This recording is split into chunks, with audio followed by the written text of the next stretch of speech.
La Bible dit que nous savons du reste que toute chose concourt au bien de ceux qui aiment Dieu et qui sont appelés selon son dessein. Toute chose concourt au bien de ceux qui aiment Dieu. Et lorsque la Bible dit également, la version anglaise dit « The steps of the righteous are ordered by the Lord ».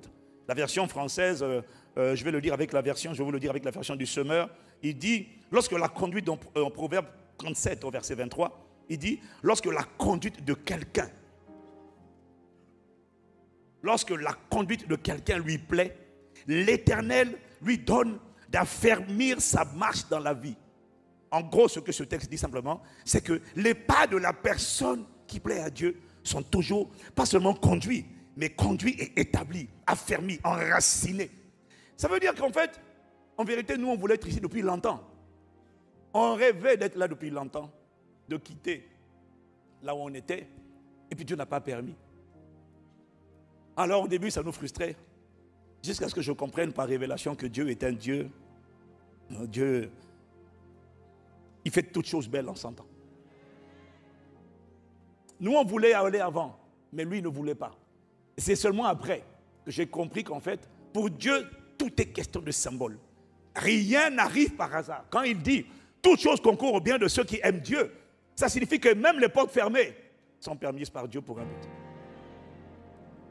Et qu'il y a toujours un temps, quand tu lui plais, il ouvrira la porte. Mais il ouvrira la porte en son temps, pas trop tôt, pas trop tard, parce qu'il fait toutes choses belles au temps de la chose.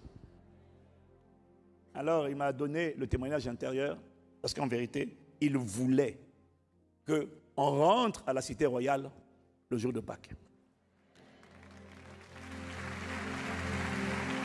On a tout fait pour rentrer avant.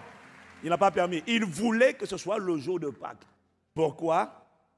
Parce que Pâques, c'est la résurrection. Pâques, en vérité, au-delà de ce qu'on a dit, pour faire simple, Pâques marque la fin de l'ancien homme, le commencement du nouvel homme. La fin d'une ancienne vie, le commencement d'une nouvelle vie. Et l'Esprit m'a dit, il fallait que ce soit Pâques. Parce que la cité royale marque la fin d'une ère, d'une époque, d'une saison et le commencement d'une nouvelle saison. La cité royale, il fallait que ça arrive à Pâques, parce qu'il m'a dit que la cité royale marque pour vous, famille ICC, et en vérité, au-delà d'ICC, la préoccupation de Dieu, ce n'est pas ICC. Ce sont les nations, c'est son Église. Et qui a le discernement va comprendre que la cité royale marque un nouveau départ, un nouveau commencement. En vérité, pour ICC, oui, mais aussi pour quiconque discerne, se connecte, célèbre, comprend ce que Dieu est en train de faire. Il peut utiliser des instruments, il ouvre une brèche. Quiconque a la sagesse et le discernement va rentrer dans la brèche qui a été ouverte. Dans la francophonie, il a ouvert une brèche inédite. C'est un nouveau départ. C'est un nouveau commencement. C'est un nouveau départ. C'est un nouveau commencement. Si tu m'entends, tu dis Amen. Qui dit nouveau départ, nouveau commencement, nouvelle dimension, nouvelle vie. Nouveau départ, nouveau commencement, nouvelle vie, exige un nouveau système de pensée.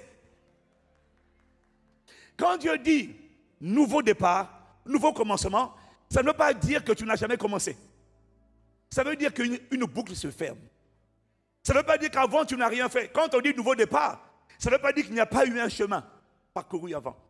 Quand on dit nouveau départ, ça signifie simplement que on rend grâce à Dieu pour les chemins, le parcours, la trajectoire suivie, mais on accepte de fermer cette trajectoire, on accepte de ne plus se reposer sur hier, on décide de commencer quelque chose de nouveau, de s'appuyer sur des nouveaux fondements, sur un nouveau système de pensée, sur une nouvelle mentalité, parce que Dieu parle par les circonstances, il t'a montré que tout est possible.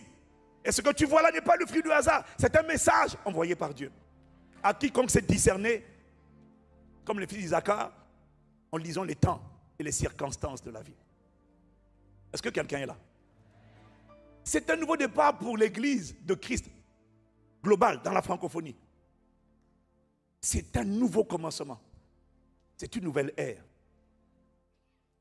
C'est une nouvelle histoire.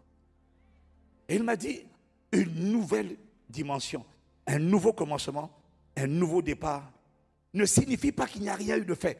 Ça signifie ne t'appuie pas sur hier. Ça veut dire que toi, tu n'as pas le droit de dire c'est fini, on est arrivé. Ah non. Non, Dieu te dit tu n'as pas le droit de dire c'est fini, on est arrivé. Non, c'est un nouveau départ. Qui dit nouveau départ, dit c'est parce qu'il y a quelqu'un qui va dire non, là c'est bon, on a fini. Maintenant je peux mourir en paix. Non, maintenant c'est un nouveau départ. Tu commences une nouvelle histoire. Mais maintenant pour aller encore plus haut, encore plus loin,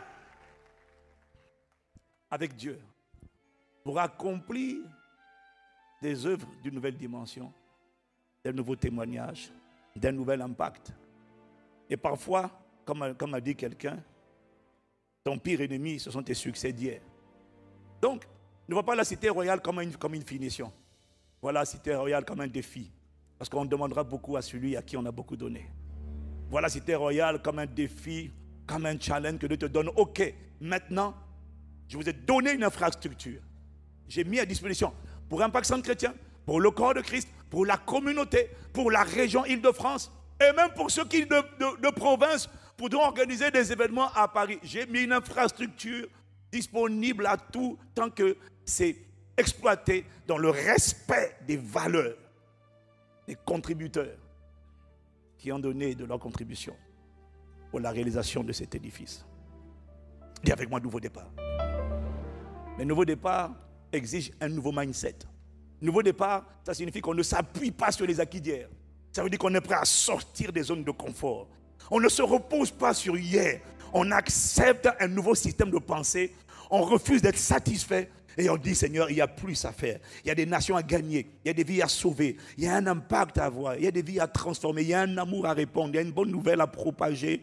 Alors, merci pour hier. Mais hier est mort et enterré pour toujours. Accorde-nous la grâce. Non pas de marcher en nous reposant sur hier, mais de marcher par l'Esprit en étant connecté à la voix du Saint-Esprit pour entendre en temps réel ce que l'Esprit dit à l'Église maintenant. Merci Seigneur pour les Amen. Si tu es là, tu dis Amen. Donc, je ne vais pas enseigner ce matin. Je te télécharge juste la pensée que j'ai reçue. Ce n'est pas c'est un accomplissement, mais ce n'est pas fini.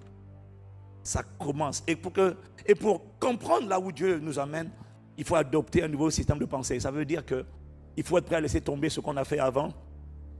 Pas tout. Mais on doit remettre en place de nouveaux fondements.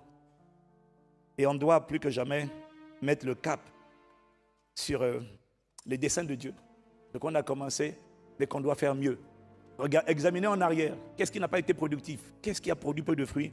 Et changer notre manière de penser. Changer notre manière de nous comporter. Et mettre l'accent sur la construction des gens. L'église. Jésus a dit, je bâtirai mon église. Alors sache qu'à partir de la cité royale, on va faire beaucoup plus. On va aimer plus en largeur. On va accueillir. Mais on va aussi aimer plus en hauteur. On va tirer les gens vers le haut. C'est l'agenda. C'est le menu de Dieu. À partir de cet endroit. Il y a des choses qu'on te partagera. Nous vous partagerons. Mais le cœur de Dieu est enthousiaste. Et voilà pourquoi nous sommes enthousiastes. Nous ne nous sentons pas. Nous n'avons pas l'impression d'avoir fini. Mais c'est un nouveau départ. Avec un nouvel élan. Avec une nouvelle dimension. Pour le cap de la vision 2030. 1 million de disciples affermis de Jésus-Christ. À travers uniquement la famille Impact Centre Chrétien. Ce doit être 1 million de disciples affermis de Jésus-Christ. Quelqu'un dit Amen.